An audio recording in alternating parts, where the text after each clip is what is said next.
Disney Plus wants to know, are you ready? For Marvel Studios' Thunderbolts, The New Avengers, now streaming on Disney Plus. Let's do this. One of the best Marvel movies of all time is now streaming on Disney Plus. Hey, you weren't listening to me.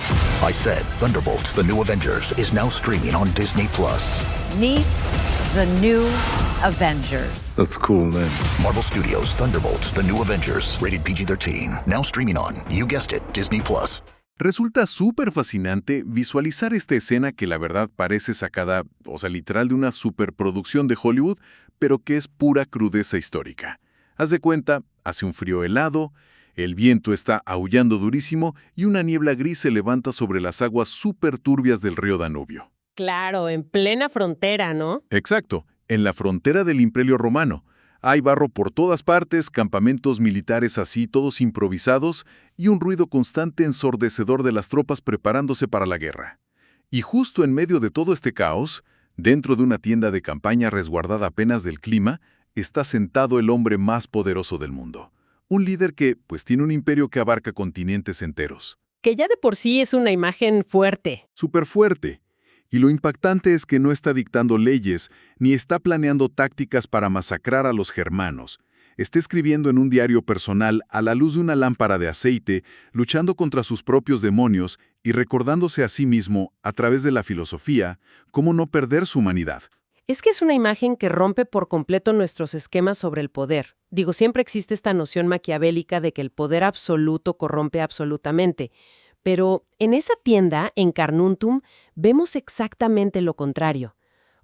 Vemos una mente asediada por la máxima autoridad política y militar, intentando desesperadamente construir una especie de fortaleza interior para no ser devorada por esa misma autoridad. Totalmente. Y ese es el milagro literario y, filosófico que nos convoca hoy en esta nueva inmersión profunda.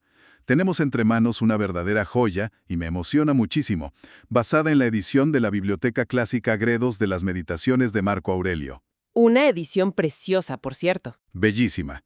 Es un volumen que cuenta con la magistral introducción del historiador Carlos García Gual y la súper meticulosa traducción del griego a cargo de Ramón Bach Pellicer. Nuestra misión hoy es extraer la esencia, digamos anatómica, de esta mente brillante. Queremos desarmar este texto para entender cómo un diario de trinchera escrito hace casi 2 milenios, contiene una tecnología psicológica tan avanzada que sigue funcionando hoy en día. Y que es súper aplicable, ¿eh? Sí, 100%. Y antes de adentrarnos en las entrañas de este texto y para la gente que disfruta de desempacar estas ideas complejas semana a semana, les pedimos amablemente que se suscriban al canal y dejen un like porque realmente ayuda a mantener vivo este espacio de exploración. Es un pequeño gesto que nos permite seguir profundizando y trayendo este nivel de análisis. Ahora sí, para entender el peso de estas anotaciones hay que mirar un poquito más allá de la anécdota biográfica superficial, porque sabemos que Marco Aurelio fue emperador, sabemos que libró guerras. Ajá. Pero la introducción de García Gual plantea una tensión súper fascinante entre la ética abstracta y la brutalidad de la praxis política. Es que mira, si conectamos esto con el panorama general, esa es la fricción central de su existencia. Carlos García Gual lo enmarca maravillosamente diciendo que Marco Aurelio es la encarnación de un choque tectónico. Por un lado tienes el ideal estoico de la serenidad cosmopolita y por otro, la sangrienta maquinaria administrativa del Imperio Romano en el siglo II. Que no era cualquier cosa. Para nada. Y él no era un hombre con ambiciones de dictador. Su ascenso fue una construcción diseñada por otros. Fue adoptado y preparado casi como un experimento platónico del rey filósofo. Pero lo que marca su psique son, 3 figuras fundamentales en su crianza. De su abuelo toma la serenidad, de su madre una austeridad casi monástica que chocaba muchísimo con la opulencia del Monte Palatino. Sí, súper raro para la época. Súper raro. Y sobre todo, adopta el modelo de su padre adoptivo, el emperador Antonino Pío. Bueno, vamos a desempacar esto de Antonino Pío, porque me parece que la relación entre ellos dos redefine por completo lo que Marco Aurelio entendía por éxito. Si uno lee las fuentes romanas, el emperador anterior, Adriano, era un hombre brillante, pero súper teatral, extravagante, como propenso a lujos desmedidos y súper envidioso de cualquier rivalidad intelectual. Monster Energy. Everybody knows White Monster, Zero Ultra. That's the OG. It kicked off this whole zero sugar energy drink thing. But Ultra is a whole lineup now. You've got Strawberry Dreams, Blue Hawaiian, Sunrise, and Vice Guava.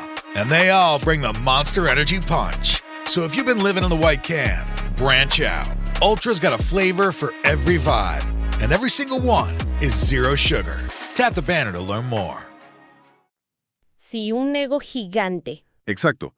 Y de repente llega Antonino Pío, que suena casi como un burócrata aburrido, digo, en el buen sentido de la palabra, un administrador pacífico que de hecho nunca salió de Italia.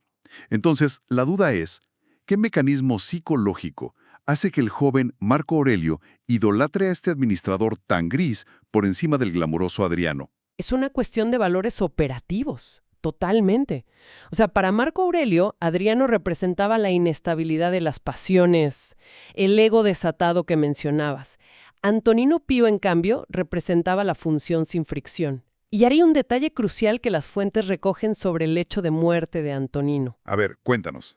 Haz de cuenta, cuando el tribuno de la Guardia Pretoriana entró a pedirle la contraseña del día, la última palabra que Antonino pronunció antes de morir fue aequanimitas, ecuanimidad. Wow. Y esa palabra se convirtió en el faro absoluto de Marco Aurelio.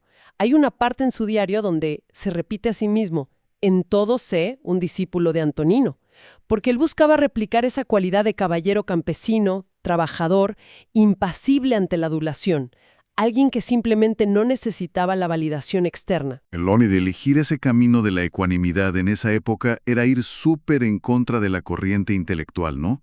Porque García Gual detalla cómo el imperio estaba sumergido en esto que se conoce como la segunda sofística. Sí, la obsesión por las apariencias. Exacto, o sea, la élite romana y griega estaba obsesionada con la retórica, con dar discursos espectaculares pero vacíos, solo para arrancar aplausos en los teatros. Y de hecho, su tutor más querido, Frontón, intentó desesperadamente convertir a Marco Aurelio en una superestrella de la oratoria. Sí, quería que fuera el mejor orador de Roma. Y hay un punto de quiebre ahí. Marco Aurelio rechaza la fama retórica y elige el estoicismo duro, influenciado por otro maestro, Rústico, que es quien le presta unos apuntes personales de Epicteto. Y aquí me quiero detener porque esto es una locura conceptual. Sí, es una ironía padrísima. Está cañón, o sea, el hombre con el máximo poder terrenal decide que su guía ético va a ser Epicteto, un hombre que nació esclavo, al que le habían roto la pierna y que había sido exiliado. ¿Qué encuentra el emperador en la mente de un esclavo? Pues encuentra la verdadera libertad.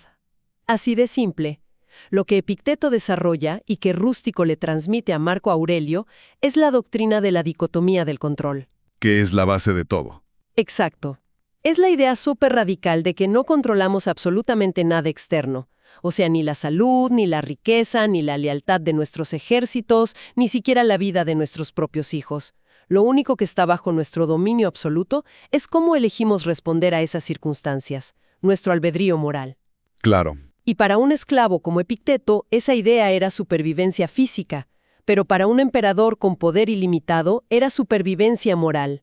Era el único antídoto contra la tiranía. Es que, a ver, resulta bien fácil escribir sobre no apegarse a las cosas materiales cuando uno está súper cómodo en una villa en la Toscana tomando vino, ¿verdad? Claro, desde la comodidad cualquiera es filósofo. Exacto, pero resulta que las circunstancias de Marco Aurelio pusieron esa dicotomía del control a prueba de una manera casi sádica. Su reinado, que fue del año 121 al 180 después de Cristo, parece escrito por un dramaturgo súper cruel. ¿Fue una época de crisis total? Sí, enfrenta una de las peores pandemias de la antigüedad, la peste antonina. Ve morir a la mayoría de sus hijos en la infancia, que es una tragedia inmensa, y a nivel político experimenta la máxima traición. Su general más brillante en Oriente, Avidio Casio, se rebela y se autoproclama emperador. Yo me pregunto, si la filosofía estoica de verdad funciona, aquí es donde se pone a prueba. ¿Cómo reacciona esta ecuanimidad ante la alta traición? Pues la reacción es un triunfo total de la filosofía sobre la víscera. O sea, cuando la rebelión fracasa y Avidio Casio es asesinado por sus propios centuriones, cualquier emperador romano normal habría iniciado una purga masiva. Uy, sí, cabezas rodando por todo Roma. Exacto, ejecutando a familias enteras para mandar un mensaje de terror. Pero, ¿qué hace Marco Aurelio? Ordena quemar sin leer toda la correspondencia secreta de Casio. Destruye las pruebas para no verse obligado a odiar o castigar a los senadores cómplices. ¿Qué nivel de autocontrol? Impresionante. Y de hecho perdona a la familia del traidor. Es la aplicación en tiempo real del principio estoico de que nadie hace el mal voluntariamente, sino por ignorancia de lo que es bueno. Y bueno, teniendo en cuenta esa presión monumental, llegamos al texto en sí. Y creo que es imperativo aclarar la naturaleza de las meditaciones, porque hoy en día uno va a cualquier librería y encuentra libro en la sección de filosofía o desarrollo personal súper bonito editado. Sí, al lado de los libros de autoayuda. Exacto, pero Marco Aurelio jamás, nunca tuvo la intención de publicar esto, ni siquiera le puso título. Para nada. Los eruditos lo conocen por su designación griega original, Thais Eutón, que la traducción de Ramón Bach Pellicer pone literalmente como a sí mismo. No es un ensayo para el público, es, yo diría, un cuarto de pánico mental. Totalmente es literatura de trinchera. Y lo fascinante aquí es cómo la pura materialidad de la transmisión del texto desafía las probabilidades, de verdad. Este documento, que es hiperíntimo, estuvo a punto de desaparecer, devorado por el tiempo. Estuvo a nada. Nada. Tras su muerte, hubo siglos de silencio donde nadie lo menciona. Tuvimos que esperar hasta el siglo X para que un erudito bizantino, Aretas de Cesarea, rescatara un manuscrito. Y la primera edición impresa, la famosa Editio Princeps de Exilander en Zúrich, no vio la luz hasta 1558. ¡Qué locura! Estamos hablando de que un texto fundamental de Occidente sobrevivió colgando de un hilo súper finísimo. Y aquí es donde la introducción histórica aporta un dato que a mí me resulta genuinamente hilarante y muy revelador sobre nosotros, sobre la naturaleza humana. Décadas antes de que esa primera edición real se imprimiera en Suiza, un franciscano español, Fray Antonio de Guevara, publica en 1528 un libro completamente inventado, un libro falso llamado Relocs de Príncipes, presentándolo como las verdaderas enseñanzas de Marco Aurelio. Sí, el gran fraude literario. Es que es increíble. Era una novela cortesana, pulida, llena de discursos rimbombantes, donde el emperador sonaba como un perfecto caballero cristiano renacentista. Y fue un éxito de ventas masivo en toda Europa. Un bestseller. Sí, se tradujo un chorro de idiomas. Es una ironía brillante. El público europeo pasó décadas consumiendo a un Marco Aurelio falso empaquetado, suavizado, porque tal vez la crudeza del texto real habría sido demasiado indigesta. Esa anécdota ilustra perfectamente el choque de expectativas. Europa quería un espejo de príncipes, un manual así sistemático de buen gobierno. Pero cuando Schilander publica el Thais Autón genuino, lo que emerge es un texto fracturado, aforístico, sin orden cronológico. Sí, como notas rápidas. Notas escritas a menudo de noche en una tienda de campaña. Y hay un elemento psicológico clave en la lectura de este texto genuino que es la repetición. Marco Aurelio se dice a sí mismo las mismas máximas sobre no enojarse, sobre aceptar la muerte, una y otra vez en diferentes libros. Y, eso plantea una pregunta espinosa, ¿no? Si el tipo más sabio del mundo tiene que anotarse, 50 veces no te dejes llevar por la ira, ¿no significa acaso que la filosofía estaba fallando? ¿O que él estaba fallando constantemente en aplicarla? Pues mira, es una excelente observación, pero la perspectiva estoica lo ve súper distinto. No significa que la filosofía fallara, significa que la virtud no es un estado permanente de tipo iluminación budista donde ya no sientes nada, sino una gimnasia diaria. Un entrenamiento. Exacto. Para los estoicos, las impresiones externas, que ellos llaman fantasiae, atacan la mente constantemente. El miedo, la ira, la lujuria, surgen como reflejos involuntarios, biológicos. El éxito de Marco Aurelio no radicaba en no sentir el impulso inicial de la ira, sino en interceptarlo a tiempo mediante la razón y negarle su asentimiento. No dejar que pase el filtro, digamos. Eso es. Repetirse las frases era su forma de afilar la espada antes de salir al campo de batalla mental de cada día. Y eso nos da el pie perfecto para abrir lo que podríamos llamar el botiquín de primeros auxilios estoico. Y vamos a analizar los mecanismos exactos, no solo las frases bonitas para poner en redes sociales. Por ejemplo, el famosísimo pasaje del libro 5 sobre levantarse de la cama. ¡Uy, me encanta ese! Es buenísimo. Afuera hace frío, las cobijas están bien cálidas, y él, que es el hombre que no tiene nadie a que lo obligue a nada, debate consigo mismo. El argumento que usa es brutal. Se pregunta si acaso nació para calentarse entre cobertores y voltea a ver a la naturaleza, Las abejas, las hormigas, las arañas, todas cumpliendo su función para sostener el engranaje del mundo. Pero el mecanismo aquí no es una simple cuestión de productividad o cultura del esfuerzo moderna, ¿verdad? No, para nada. Hay algo mucho más profundo sobre la función cósmica. Exactamente. No es un discurso motivacional de levántate y produce, de esos que abundan hoy. Es un anclaje ontológico. Para la física estoica, el universo es un organismo vivo, racional y perfectamente ordenado por el logos. Cada criatura tiene un rol.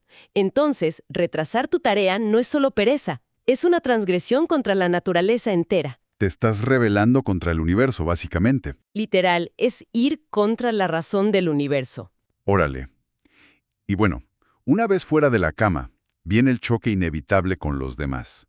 El libro 2 abre con esa preparación mental matutina para enfrentarse a individuos entrometidos, ingratos, arrogantes y desleales. Ahora, la respuesta superficial moderna sería etiquetar a todas estas personas como gente tóxica y cortarlas de raíz. No. ¿Aislarse? Bloquearlos y ya. Ándale. Pero la solución de Marco Aurelio es radicalmente opuesta. Él explica que estas personas obran mal por ignorancia del bien y que en el fondo comparten con nosotros una partícula de la divinidad. Sí. Y la metáfora que usa es súper reveladora. Dice que hemos nacido para colaborar, como las hileras de dientes superiores e inferiores. Si analizamos el mecanismo detrás de esto, es como si Marco Aurelio viera a la humanidad como un único sistema inmunológico. Qué buena analogía. ¿Verdad que sí? O sea, si tú te enojas con tu prójimo y lo atacas, estás generando una enfermedad autoinmune. Estás atacando al propio cuerpo del que tú mismo formas parte.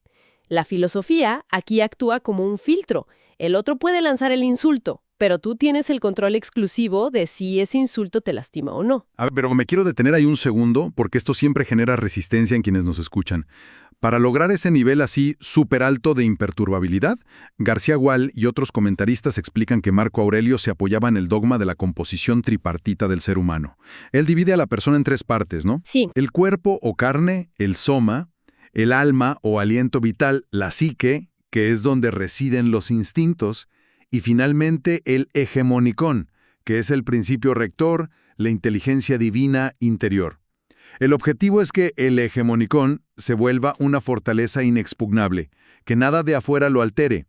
Pero mi duda es, si construyes una muralla tan gruesa contra el dolor, la ira y la traición, pues ¿no bloqueas también el amor?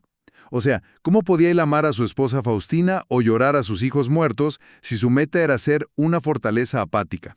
Es que esa es la crítica clásica al estoicismo, pero surge de una confusión bien común con la palabra moderna, apatía. A ver. Los estoicos buscaban la apafeia, que no es falta de sentimiento, sino ausencia de pasiones irracionales y destructivas. Y respecto al amor, ellos manejaban un concepto padrísimo, que es la oikeiosis, que es la afinidad o apropiación hacia los demás. O sea, sí sentían. Claro, Marco Aurelio amaba profundamente a Faustina y a sus hijos, pero la clave está en el mecanismo de apego. El estoicismo te exige amar sabiendo que el objeto de tu amor es mortal y que te lo prestó el universo. Híjole, qué duro. Es durísimo, pero es amar intensamente en el presente, sabiendo que cuando la naturaleza reclama esa vida, el hegemónico racional debe aceptar que el orden del cosmos es perfecto, aunque biológicamente te duele en el alma. No es falta de amor, es un amor desprovisto de la ilusión de permanencia. ¡Wow! Y otra herramienta fundamental de ese botiquín para despojar a las cosas de su poder ilusorio es la deconstrucción analítica, que me parece brutal. Hay pasajes donde deconstruye la fama y la gloria de una forma casi, no sé, clínica. Habla de Augusto, Trajano, Vespasiano, estos emperadores que dominaron el mundo, aclamados casi como dioses, y dice, pues míralos ahora, son polvo y leyenda. Solo nombres. Sí, o a veces deconstruye objetos físicos. Dice que el vino lujoso es solo jugo de uva podrida. O la túnica imperial de púrpura, que era lo máximo, es solo lana de oveja teñida con sangre de mariscos. Es un ejercicio constante de quitarle todo ese barniz romántico a la realidad. Es que es un ejercicio de desnudar las representaciones mentales, retirar el valor subjetivo que la sociedad le añade a la materia. Y esto plantea, fíjate, una paradoja enorme que creo que define la segunda mitad de nuestra inmersión profunda. ¿Cuál es? Pues si la fama es vacuidad, si el cuerpo es polvo, y si todos los grandes imperios van a terminar olvidados en el abismo del tiempo, entonces, ¿por qué esforzarse tanto? Claro, ¿para qué? Paz. ¿Por qué se desgastó literal hasta la muerte dictando leyes para proteger a esclavos y huérfanos si nada de eso importa a escala cósmica? Es que esa es la pregunta clave. Si lees las meditaciones fuera de contexto, suenan al existencialismo más nihilista que te puedas imaginar. Digo, frases como todo es humo, o la vida es guerra y estancia en tierra extraña. Y sin embargo, su biografía es la de un adicto al trabajo administrativo que dio la vida por Roma. ¿Cómo se reconcilian esos dos mundos en su cabeza? Se reconcilian a través del concepto del deber y el conservadurismo cósmico. O sea, para el estoico, la indiferencia hacia el resultado no significa indiferencia hacia la acción. El destino, el fatum, te ha asignado un papel en la obra de teatro del universo.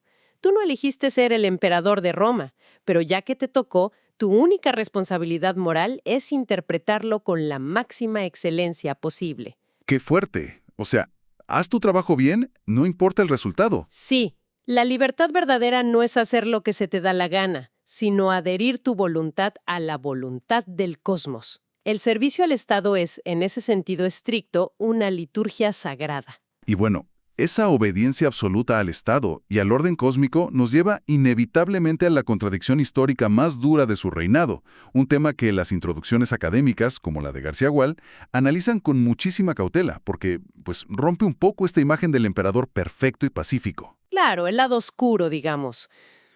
Exacto. Hablamos de la masacre de cristianos en la ciudad de Lyon, en la Galia, en el año 177 después de Cristo.